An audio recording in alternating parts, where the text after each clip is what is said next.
Shalom, Horas, Amang Inang yang dikasih Tuhan. Saya mengundang Amang Inang untuk menghadiri perayaan ulang tahun Bata Bermazmur yang ke-20 tahun. Tanggal 13 April jam 6 sore di GSKI Rehoboth Kelapa Gading. Pastikan Amang Inang kita bersama-sama memuji Tuhan atas anugerah yang besar yang disediakan Tuhan bagi kita bangsa Batak. Kita boleh berkumpul, menyembah Tuhan, mengucap syukur, mendengarkan kebenaran Tuhan yang pastinya mengubah hidup kita. Sehingga kita boleh terus dipersiapkan Tuhan untuk menjadi berkat bagi banyak orang. Saya tunggu Amang Inang di dalam perayaan Bata Bermazmur. Pastikan Bapak Inang hadir bersama-sama dengan kami. Tuhan Yesus memberkati. Amin.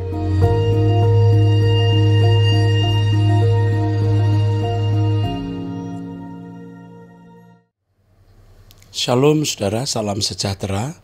Kita kembali memasuki Anda Bertanya Kita Menjawab episode 563. Oke, dari pria usia 34 tahun. Saya mau tanya Pak, apa setiap doa ada kuasa? Bagaimana kuasa doa untuk orang lain? Kalau ada seseorang beragama Kristen mengaku percaya Yesus tapi tidak berdoa, tidak pernah mencari Tuhan, tidak pernah mendengarkan firman Tuhan, tapi hidup kesehariannya tidak merugikan orang lain, bahkan cenderung berbuat baik, apakah orang ini tetap bisa masuk surga? Kalau tidak, berarti doa dari orang lain tidak ada kuasanya dong Pak. Kalau tidak, berarti doa dari orang lain tidak ada kuasanya dong Pak. Sehat terus ya Pak. Oke. Karena saya masih harus kebenaran yang Bapak ajarkan. Terima kasih. Ini pertanyaan dari Samuel ya, usia 34 tahun. Karena bukan pertanyaan yang bersifat pribadi, saya mention namanya. Oke, Samuel, doa itu dialog. Dialog dengan Tuhan. Dan orang yang dialog dengan Tuhan pasti mendapat banyak impartasi atau penularan spirit dari Tuhan. Hikmatnya, marifatnya, karakternya, dan pasti menjadi kekasih Tuhan. Jika doa itu dalam bentuk percakapan. Jadi bukan hanya pada waktu mau tidur atau mau makan, tapi waktu khusus untuk bertemu Tuhan. Bagaimana kuasa doa untuk orang lain? Kita harus tahu bahwa setiap orang memiliki kebebasan atau kehendak bebas. Kita bisa mendoakan orang lain dan doa kita bisa berdampak, tapi tidak mutlak. Karena Tuhan tetap menghargai kebebasan individu. Tetapi doa yang dinaikkan pasti memiliki dampak sekecil apapun. Tetapi tetap saya harus katakan tidak mutlak. Namun memiliki dampak. Seorang bapak gereja terkenal bernama Agustinus. Masa mudanya hidupnya bobrok, rusak, kotor. Ibunya bernama Monica. Seorang pendeta atau pendetanya, uskup atau pemimpin gereja waktu itu berkata kepada ibunya satu kalimat, ya. Anak yang selalu didoakan oleh orang tuanya mustahil tidak bertobat atau pasti bisa bertobat. Nah, ini kalimat memang tidak bisa dikenakan kepada orang lain. Kira-kira begitu ya, saya pernah membaca bukunya. Anak yang selalu didoakan oleh orang tuanya niscaya bertobatlah, kira-kira gitu. Atau pasti atau ya waktu itu saya lupa ingat. Hanya pasti berdampak yang jelas. Walaupun tetap menurut saya tidak mutlak. Jadi berdoa itu indah sekali. Tak ternilai harganya karena dialog dengan Tuhan. Mengenai orang yang tidak berdoa, tidak mendengar firman tapi baik. Yang begini banyak ya, bukan hanya orang Kristen, orang non-Kristen pun juga ada banyak. Orang Kristen yang memang dibesarkan di lingkungan yang baik, di lingkungan pendidikan yang baik, menjadi orang baik. Tetapi baiknya seberapa kita tidak tahu. Kalau dia orang Kristen, standarnya itu sempurna seperti Bapak. Dan kalau dia tidak melakukan kecenderungan menjadi sombong, itu besar. Dan saya tidak yakin dia benar-benar baik. Kita hanya bisa menilai dari luar, tapi dalamnya kita tidak tahu. Seandainya benar-benar dia baik, Walaupun dia tidak mendengar firman, tidak berdoa, standarnya baik, mungkin saja dia masuk dunia akan datang sebagai anggota masyarakat.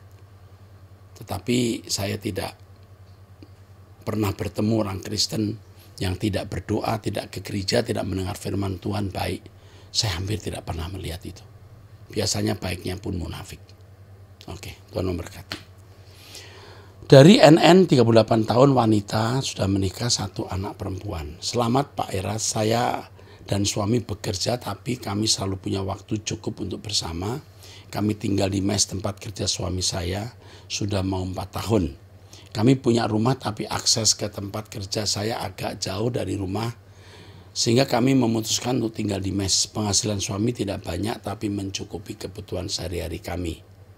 Minggu lalu hari Senin saya mengetahui dia selingkuh dengan teman kerjanya. Hubungan mereka baru mau 3 bulan. Saya sudah mengetahuinya. Saya berusaha untuk membicarakannya dengan baik-baik tanpa marah ya.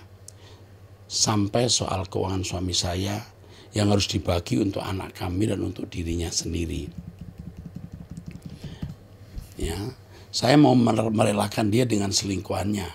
Jika dia memilih meninggalkan saya dan anak kami. Tapi ternyata dia mau memperbaiki hubungan kami ya. Saya potong dulu di sini ya. Jangan sekali-kali berkata aku relakan dia kalau memang dia cinta. Itu konyol ya.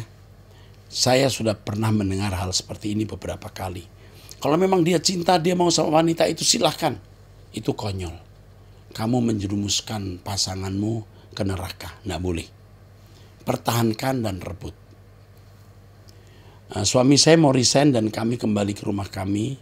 Tapi menurut saya tidak perlu resign, jalani saja. Sambil saya mau lihat apakah dia sungguh-sungguh mau berubah atau hanya sekedar menutupi malu karena sudah mengetahui kesalahannya. Karena bagi saya sekalipun dia resign, kemungkinan berhubungan dengan selingkuhannya pasti ada. Ya, itu benar. Saya beri kesempatan 1 bulan dia membuktikan dirinya untuk memperbaiki hubungan rumah tangga kami.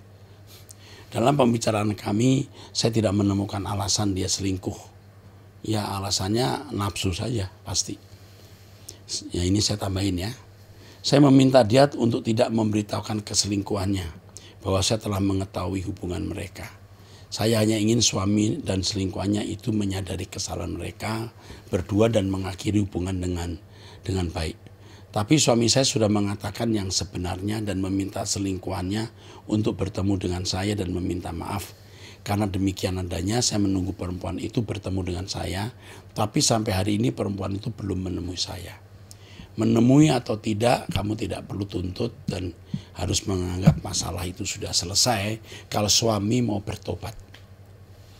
Teruskan ya, saya berpikir akan menyuruh dia membuat pernyataan di atas meterai. Setelah pembicaraan yang baik antara suami saya dengan saya, kami mulai berdoa bersama dan mulai berinisiatif membangun kembali kehangatan di antara kami. Seperti memeluknya dan menciumnya sebelum berangkat kerja. Tapi beberapa hari ini rasa-rasanya dia masih dingin dengan perubahan yang saya lakukan. Dia masih bicara seadanya. Saya yang panggil berdoa baru dia mau berdoa. Dia tidak membalas pelukanku dan jika saya bertanya lewat WA, dia balik bertanya. Seakan-akan tidak senang dengan apa yang saya tanyakan kepadanya. Menurut Pak Era, saya harus bagaimana terhadap suami dan selingkuhannya itu. Oke, yang pertama tidak usah membuat meterai-meterai. Itu tidak menjamin dia benar. Kamu ajak dia berdoa, itu sudah bagus. Dia mau, itu sudah bagus. Kamu jangan cerewet.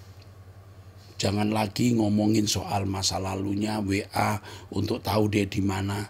Jangan kamu seperti seorang detektif. Nggak perlu. Kamu percayakan ke Tuhan dan bergantunglah pada pertolongannya. Kamu peluk dia tidak balas pelukan kamu, ya sudah. Mungkin hatinya dia belum move on. Dia mau benar tapi belum move on. Dia masih bergumul ya dengan nafsunya atau cintanya yang merekah terhadap perempuan yang tidak layak dia cintai itu atau tidak pantas dia cintai. Kamu harus berubah, tidak banyak ngomong, tapi menunjukkan kasih yang tulus dengannya. Jangan banyak bicara, jangan agresif, mau cium, mau peluk, nggak usah. Biasa saja, wajar saja. Dan andalkan Tuhan. Biar Tuhan berperkara dan kamu akan melihat kemuliaan Tuhan dinyatakan. Percaya kamu di pihak Tuhan dan Tuhan akan di pihak kamu. Di pihak Tuhan artinya kamu hidup benar, hidup suci, kamu mencari Tuhan. Lawan persoalan dengan hidup suci. Lawan persoalan dengan hidup kudus. Puji Tuhan. Dari wanita usia 49 tahun, ini dari nomor teleponnya di luar negeri ini. Gereja GSKI ada daftar jemaat yang terdaftar. Sedangkan saya beribadah di satu gereja di mana jemaatnya tidak ada terdaftar. Apakah ini benar-benar? Apakah ini benar?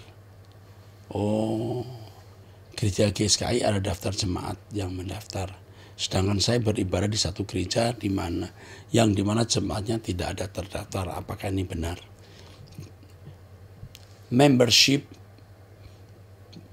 nama terdaftar di gereja itu tidak menyelamatkan. Jadi jangan terlalu dipersoalkan. 2. Uang persembahan dan perpuluhan tidak pernah diumumkan, hanya orang tertentu saja yang tahu atau bagian keuangan. Saya pernah usulkan untuk diumumkan, tapi pendeta kami bilang bagi yang mau tahu minta dia tanya. Kalau bagi yang mau tahu minta dia tanya saja sama bagian keuangan, apakah salah mengusulkan hari ini? Tidak semua bisa diusulkan. Kalau di Indonesia ini masalah pajak, masalah politis, dan lain-lain. Ya. Yang penting kamu punya kepekaan apakah pendetamu benar atau tidak. Kalau dia benar, beri persembahan dan percaya. Jika tidak, jangan memberi persembahan. Tidak semua harus diberitahu karena kebijakan-kebijakan gereja tidak boleh diintervensi oleh jemaat. Ya. Diumumkan dulu tidak jadi masalah. Hari ini bisa jadi masalah. Ya. Apalagi dengan adanya dengan wacana pendeta gereja harus memberi pajak dan lain-lain, ini akan jadi masalah. Ya. Saya pernah menjadi orang kepercayaan pendeta, tapi sekarang saya mengundurkan diri karena saya sibuk buka usaha dan saya juga merasa tidak ada damai sejahtera lagi dalam pelayanan. Anda mengundurkan diri sebenarnya bukan karena buka usaha, karena Anda tidak puas dengan manajemen dan kehidupan dari pendeta atau gereja. Hanya sesekali saya datang ibadah dan saya juga sudah tidak pernah kasih perpuluhan pada gereja kami, selebih baik bantu keluarga yang membutuhkan. Terima kasih Pak Eras atas jawabannya dan memberkati Pak Eras dan keluarga. Oh ya Pak, saya pernah dengar Pak Eras jatuh sakit dan saya langsung sedih dan berdoa menangis minta Tuhan sembuhkan Pak Eras karena saya merasa banyak orang yang masih perlu bimbingan dan pengajaran Pak Eras. Kebenaran yang pesan-pesan Tuhan untuk disampaikan oleh Pak Eras. Terima kasih ya. Kamu wanita ya. Kamu cerdas ya. Kamu ini wanita cerdas, wanita yang kritis. Kamu pekerja keras. Kamu juga orang yang tidak perhitungan kalau membela orang. Tapi kamu perlu kebijaksanaan. Kamu harus perlu 1, lebih bijaksana. 2, lebih sabar. 3, bisa lebih menerima orang lain. Kalau tidak, kamu menyakiti dirimu sendiri. Ya, perpuluhan itu sebenarnya bukan untuk orang Kristen, itu untuk orang Israel. Kalau untuk orang Kristen itu segenap hidup, pimpinan Roh Kudus. Ya, kamu punya standar tinggi, sehingga kamu tidak mudah untuk bisa mengikut pendeta. Ya, tidak mudah, karena kamu seorang yang cerdas, kritis, ya punya standar tinggi. Tapi coba belajar kamu sabar menerima orang lain, ya. Oke, Tuhan memberkati kamu. Pasti kamu cocok dengan pengajaran yang saya sampaikan karena rasional, logis, tulus, jujur, dan kamu bisa bertumbuh. Tuhan memberkati kamu. Kita akan meneruskan dengan pria usia 30 tahun.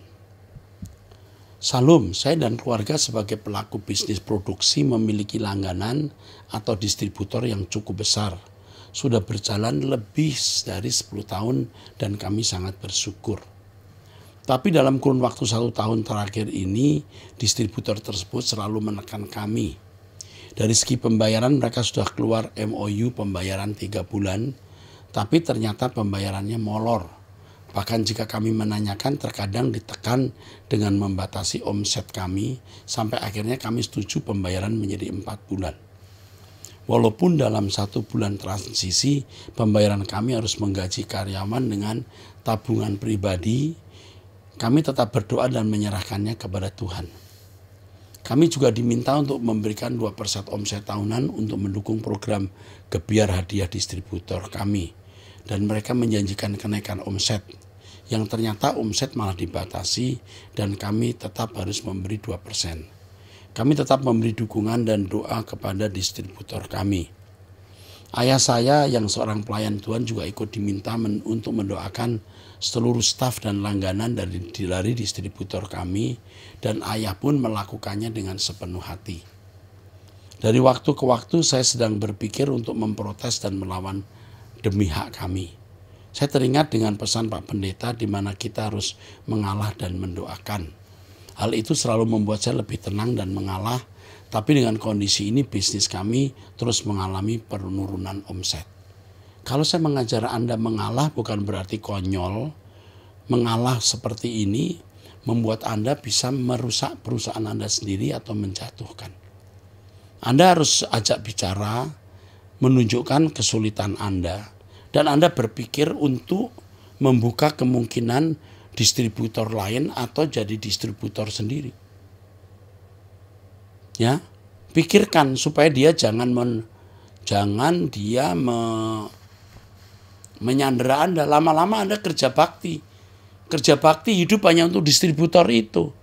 Manusia sekarang kejam. Dia mau untung, tidak peduli orang lain buntung. Anda harus ajak bicara. Belum tentu ada perusahaan yang punya bisnis produksi sebaik Anda. Mungkin tidak ada. Anda jangan takut. Ya, Anda ada ajak bicara, lalu kemungkinan Anda membuka distributor baru. Buka sendiri atau mencari distributor lain. Ya, saya khawatir ya.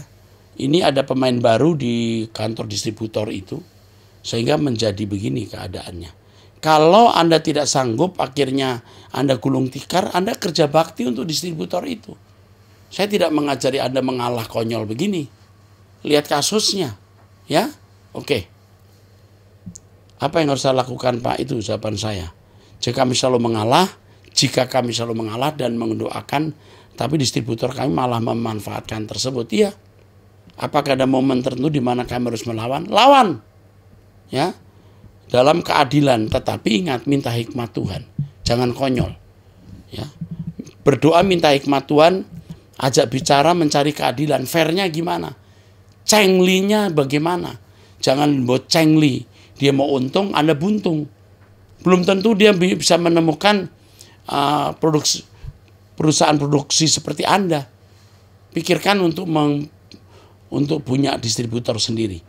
Lebih baik Anda pas-pasan daripada Anda rugi gulung tikar gara-gara distributor menyandera Anda. Jahat distributor ini. Ya, mau menang sendiri. Tapi coba tanya, apa dia juga punya kesulitan? Kalau dia nggak punya kesulitan, dia hanya mau memeras saudara, jahat dia. Oke? Tuhan memberkati kamu, Tuhan lindungi kamu, Tuhan beri hikmat kamu. Seterusnya dari wanita usia 64 tahun. Salam Pak Eras. Setiap hari saya mendengar khotbah Pak Eras dan Pak Wignyo. Itu semua membuat saya kuat dalam menghadapi hidup. Suami saya lebih 10 tahun dari saya. Sejak menikah saya banyak mengalami masalah. Kalau diceritakan terlalu banyak. Tempat yang aman bagi saya di jam doa, menangis, curhat pada Bapak di surga. Oh ya, saya selalu berkata asal Tuhan bersama saya bisa melewati semua. Apalagi tahun-tahun terakhir ini saya banyak belajar dari pelajaran Pak Eras dan Pak Wignyo. Sampaikan, ikut doa pagi, walau kadang terganggu karena beda waktu. Saya terus berjuang untuk hidup benar. Saya doa selalu agar Tuhan memberkati GSKI. Bu, Tuhan membela ibu. Suami ibu masih hidup. Kalau masih hidup usianya sudah 74. Kalau dia tidak bertobat, dia sewenang-wenang, dia melukai dengan perkataan dan perbuatan, melukai ibu atau bahkan melukai Tuhan, Tuhan akan berurusan dengan dia. Sudah hari tua senja, masih belum bertobat mengerikan. Ibu diam, ibu mencari Tuhan, Tuhan membela ibu. Dengan usia 64 tahun, seperti usia saya, kita berkemas-kemas bersama pulang ke surga, Bu. Jangan terganggu oleh masalah-masalah yang terjadi. Tuhan memberkati. Oke. Dari pria usia 32 tahun, single. Ini di Depok. Salam Pak Erasto, saya seorang sarjana hukum. Pernah bercita-cita menjadi seorang pengacara, tapi dalam perjalanan saya pernah ikuti ujian saringan tes masuk advokat, namun gagal. Kemudian saya bekerja menjadi apa saja yang penting halal, seperti jadi staf parkir, engineer telekomunikasi, petugas kebersihan gereja dan keamanan gereja, koster ojek online, jadi agen marketing properti, ikut bantu bergabung di LBH, terakhir cleaning service karena saya tidak ingin menjadi pengangguran. Apa saja saya kerjakan selagi saya bisa dan mampu. Namun sebelumnya di akhir masa kuliah saya sempat mengalami sakit, ya. Sakit saya berkenaan dengan tidak bisa aktivitas berat sampai dirawat beberapa kali di rumah sakit dan saya hampir saja tidak dapat menyelesaikan tugas akhir. Di tengah kondisi sakit, saya pernah berjanji kalau saya sembuh, saya ingin lebih dekat, kenal Tuhan lebih dalam. Itu pun akhirnya saya lakukan dengan bergaul dengan orang-orang komunitas gereja sampai saya aktif melayani sebagai guru sekolah minggu. Namun dalam perjalanannya saya kecewa berat dengan hamba Tuhan di tempat saya yang sama sekali tidak memberikan support ketika saya sakit. Dari sana saya mulai ogah mau kenal dengan orang Kristen, utamanya aktivis gereja, karena saya pikir untuk apa? Belakangan ini saya mulai pergi mencari komunitas yang baru saya mulai membuka diri. Namun karena keadaan saya seorang pengangguran, ada gereja yang saya datangi basa-basi, catat nomor HP saya, katanya saya mau digabungkan dalam grup Komsel, tapi sebulan tidak pernah ada. Saya bingung, Pak, ketika saya pergi ke gereja rasanya seperti orang hilang, dan saya malu setiap kali berkenalan nama saya, status saya jujur pengangguran. Saya sudah coba untuk cari kerja sana sini, karena terbentur faktor usia, lowongan semakin sedikit. Usiamu baru 32 tahun, Nak. Belum tua. Saya juga pernah tes CPNS, pegawai negeri ini ya. Namun gagal ketika saya bergaul dengan orang gereja karismatik. Beberapa orang hamba Tuhan malah menyuruh saya sekolah STT. Saya bingung saya harus seperti apa, mohon saran atau bagaimana. Terima kasih. Kamu belajar kebenaran dulu deh dengan saya di Truth ID. Kamu akan mendapatkan pekerjaan walaupun itu tidak sesuai dengan pendidikan kamu, tapi kamu akan mendapat nafkah. Saya sering mengatakan lawan persoalan dengan kesucian hidup. Kamu hidup suci, kamu taati firman Tuhan, ikut berdoa bersama saya, mendengar Truth ID, kamu akan bisa dipulihkan. Kamu bisa masuk kelompok HUM, persekutuan orang-orang muda atau dewasa muda, ya. Kamu seumur anak saya itu lebih tua beberapa tahun dari kamu. Dan saya percaya, saya bisa katakan jamin, orang-orang saya tidak akan mendiskriminasi karena Anda pengangguran. Ya. Jadi ikut saja kelompok HUM, Anda akan diterima dalam keluarga kami. Kalau Anda di luar kota, HUM itu melalui online. Kau masih punya keluarga, kamilah keluarga kamu. Ya. Nanti bisa bincang-bincang dengan pengurus. Siapa tahu ada jalan keluar, ya. Mengingat kamu punya ijazah pengacara. Ya, masih ada jalan. Jangan putus asa. Masih ada orang peduli kamu. Kalau ada gereja yang diskriminasi karena melihat kamu tidak pada kerjaan, GSKI tidak begitu. Anak-anak saya tidak begitu. Kalau sampai ada yang begitu, saya tidak marah. Saya murka. Tidak boleh. Orang-orang seperti kamu harus dilindungi, dijaga. Ya, sekarang sementara kamu ikut doa bersama saya, mendengarkan Truth ID, kita bersama-sama mencari kerajaan surga.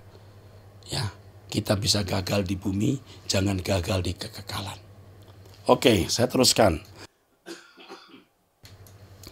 Wanita usia 47 tahun, anak 3. Salam Pak, saya seorang ibu yang suami menjual rumah lalu pergi meninggalkan saya dan anak-anak Pak. Buset, laki macam apa ini? Terima kasih sudah menjawab pertanyaan saya terdahulu di Abam 485. Terima kasih juga sudah mendoakan anak saya yang autis. Anak saya sudah banyak perubahan Pak, terutama kontak matanya Pak. Adapun saya menulis WA ini ingin menanyakan beberapa hal kepada Bapak. Pertama, apakah suami saya itu masih bisa diselamatkan Pak? Jangan pikir suami lagi. Lupakan dia. Anggap dia sudah mati. Ya, buat nisan depan rumah, tulis namanya. Ini tidak perlu kau pikirkan. Ya. Apakah dia bisa selamat? Kita tidak tahu apa yang dia lakukan. Jadi jangan persoalkan itu, Bu. Urus dirimu, urus anakmu. Ya, kamu punya anak 3 loh. Kasihan kamu. Lalu kedua, ibu saya mendesak saya agar mengurus perceraian dengan suami saya. Apakah saya boleh bercerai Pak? Usiamu sudah 47 tahun. Cerai emangnya mau kawin lagi? Gantung saja. Toh kamu gak akan kawin lagi. Lebih baik kamu fokus ke anak. Kamu kawin lagi ketemu pria yang gak baik, malah kamu membuat neraka. Jadi lebih baik gantung saja. Cerai gak cerai sama saja kok. Ya, kasih tahu ibu bahwa Om Eras, Pak Eras begini nasihatnya. Gantung saja. Kalau cerai nanti senang dia. Ya. Kecuali ada masalah-masalah hukum, masalah-masalah yang akan menyangkut kehidupan kamu, harta dan lain-lain, itu bisa dipertimbangkan. Jika tidak, gantung saja. Tapi jika itu ada menyangkut masalah gonogini dan lain-lain, ya tidak apa-apa. Cerai itu bisa. Toh percuma dilanjutkan. Tapi jika tidak, digantung saja. Ya, ini pertimbangan.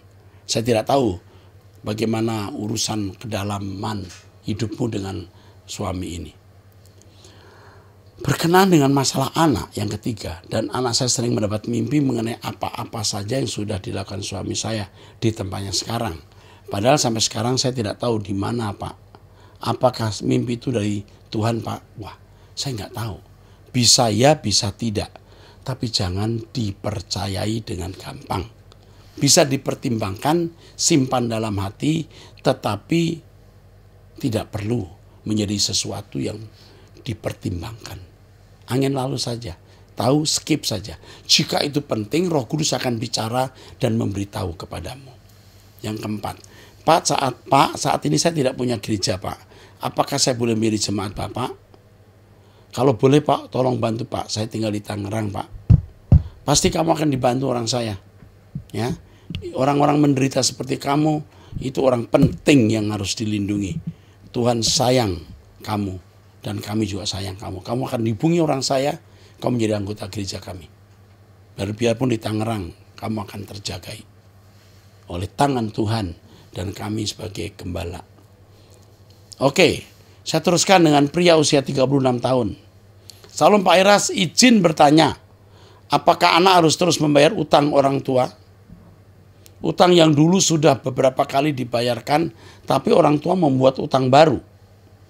Apakah dosa jika anak tidak melunasi lagi hutang orang tua? Sementara saya pun memiliki cicilan rumah, kendaraan, dan anak-anak yang mau masuk sekolah. Pertanyaan saya, orang tuamu hutang untuk apa? Kalau untuk makan, untuk kehidupan harus dibayar. Tetapi kalau untuk foya-foya nggak jelas, kamu harus kasih tahu papamu, mamamu. Saya nggak bisa bayar terus begini, Pap, karena saya juga memiliki banyak kebutuhan. Oke, sampaikan itu. Dalam kurung, saya ceritakan latar belakangnya, Pak. Tapi tolong dibaca dalam hati.